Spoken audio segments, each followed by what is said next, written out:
Hey there, hi, it's Heidi from your Ma Tries, and today's try is going to be a salt float. So let's run the intro and hop to it.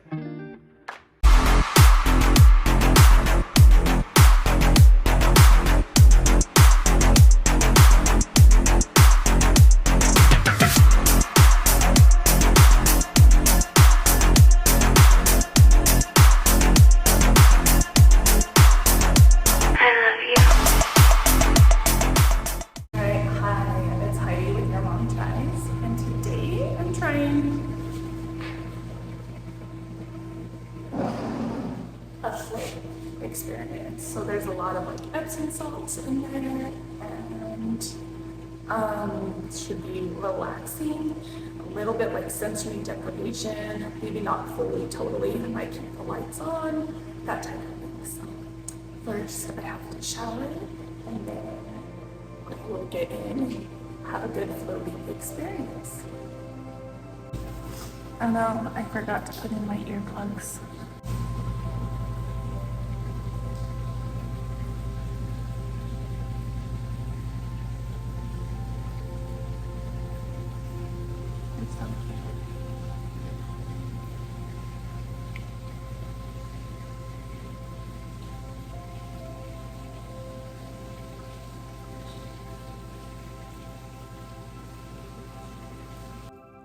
Shower's all done.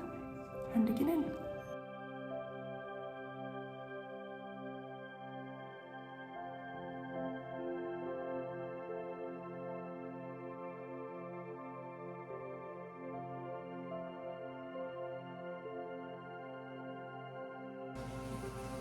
Alright, I just got out. Felt good. Felt amazing. I'll tell you more later. Alright, so hi, it's the next day after my float therapy experience. Just wanted to tell you a little bit about some of my thoughts the day after. First, the experience checking in was great, warm, welcoming space. They answered all of my questions. We sat down, watched a video that explained a little bit more, showed positions that you can do while encased in your pod to kind of help enhance relaxation or your experience within the pod. So then we went back to the rooms and they showed us a pod, walked us through what exactly to do. Make sure you shower with body wash and shampoo, no conditioner, and then put Vaseline on any like open sores or wounds. I actually got a cat scratch the day before the salt float, so I was grateful for the Vaseline for sure. So I got set up and then started showering and immediately forgot all of the rest of the steps. Before you shower, you're supposed to put in some like gummy earplugs. They just stick better to dry ears. So hopped out of the shower, put those on. They worked fine, even with my wet ears. So I put those on and then finished my shower and then got into the pod with all of the Epsom salts that are in there. As I stuck my feet into the edge, I could tell it was pretty warm. And that I was gonna be just fine. So I got in and then immediately started stinging. I have like a little sore on the back of my head right here, just like maybe from like a pimple or something, and then the cat scratch sore as I really relaxed and some water came over my chest. And that's when I forgot to put on that Vaseline. So I got out and kind of showered off. They do provide you with like a spray bottle with non-salt water, just regular water, and a washcloth, kind of remind you that you can do that in case you get some salt splashed up onto your face or anything. So I rinsed off, applied a bunch of Vaseline, got back in. I still felt a little bit stingy, so I'm not sure the Vaseline like is 100% sealant of any open wounds, but the stinging eventually did just kind of subside. It went away, so it wasn't unbearable at all.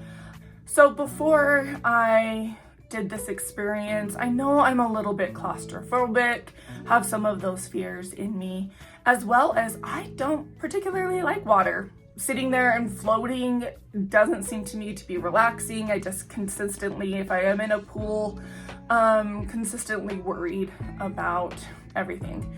But this was a little different, knowing that the salt was there to like buoy me up, that I didn't have to work at relaxing and floating.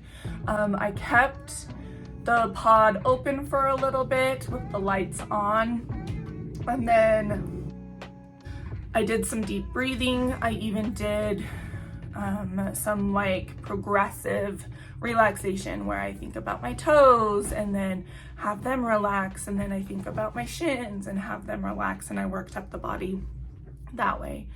And about a half hour into my 60-minute float, the programmed music stopped. That's what I wanted it to do, which to me signified, okay, the beginning is over, we're halfway done, maybe try going into the dark.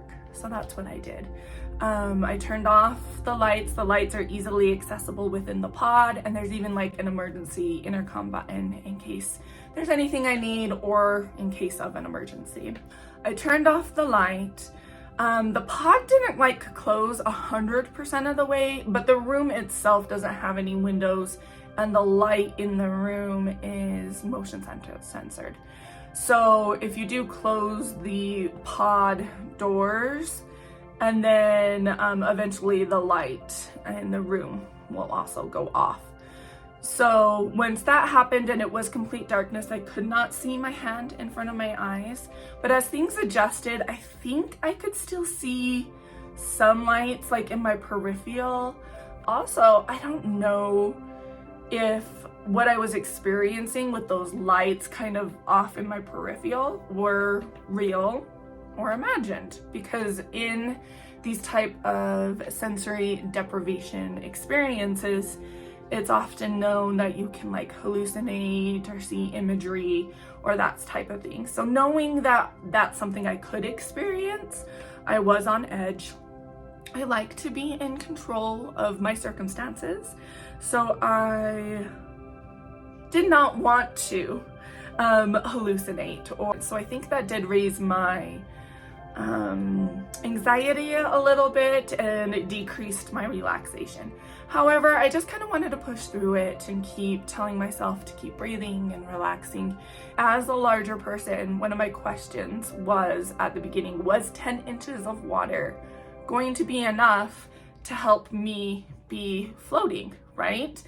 Every image from this particular company was always of a pretty thin person entering the pods and floating. And I'm like, well, my rear end dips down a whole lot more than theirs. So even if I'm floating, I was a little bit worried that my derriere would be touching the bottom or grace the bottom sometimes. And it didn't.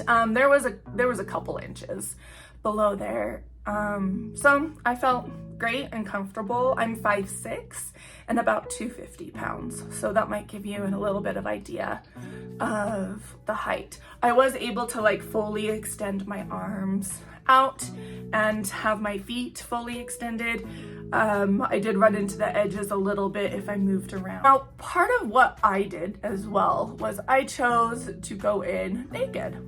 And they said that's the best float experience, that you can do whatever you feel comfortable, swimsuit or no swimsuit, but they find it more enjoyable for a lot of people to go in naked. So that's what I chose to do. I didn't feel weird or awkward about it. There's no one else in the room with you as you shower, get dressed, get into the pod, get out of the pod, and the door locks and all of that. So I felt comfortable being able to do that. So would I recommend a salt float? Sure. Absolutely. Even if you think you are a little bit hesitant because maybe you're like me, larger, or don't like water experiences, or don't like the spa experiences, or maybe are a little claustrophobic. I think there's ways with certain companies, if you call ahead or research, that you can mitigate some of those and still have a relaxing time. It did feel really nice to be weightless. It felt good on my joints and my body. I do have like some arthritis, and it felt good to be weightless for those moments, for that 60-minute flow. So yeah, absolutely would recommend this try. Thanks for watching. Find me on all the things at Your Mom Tries.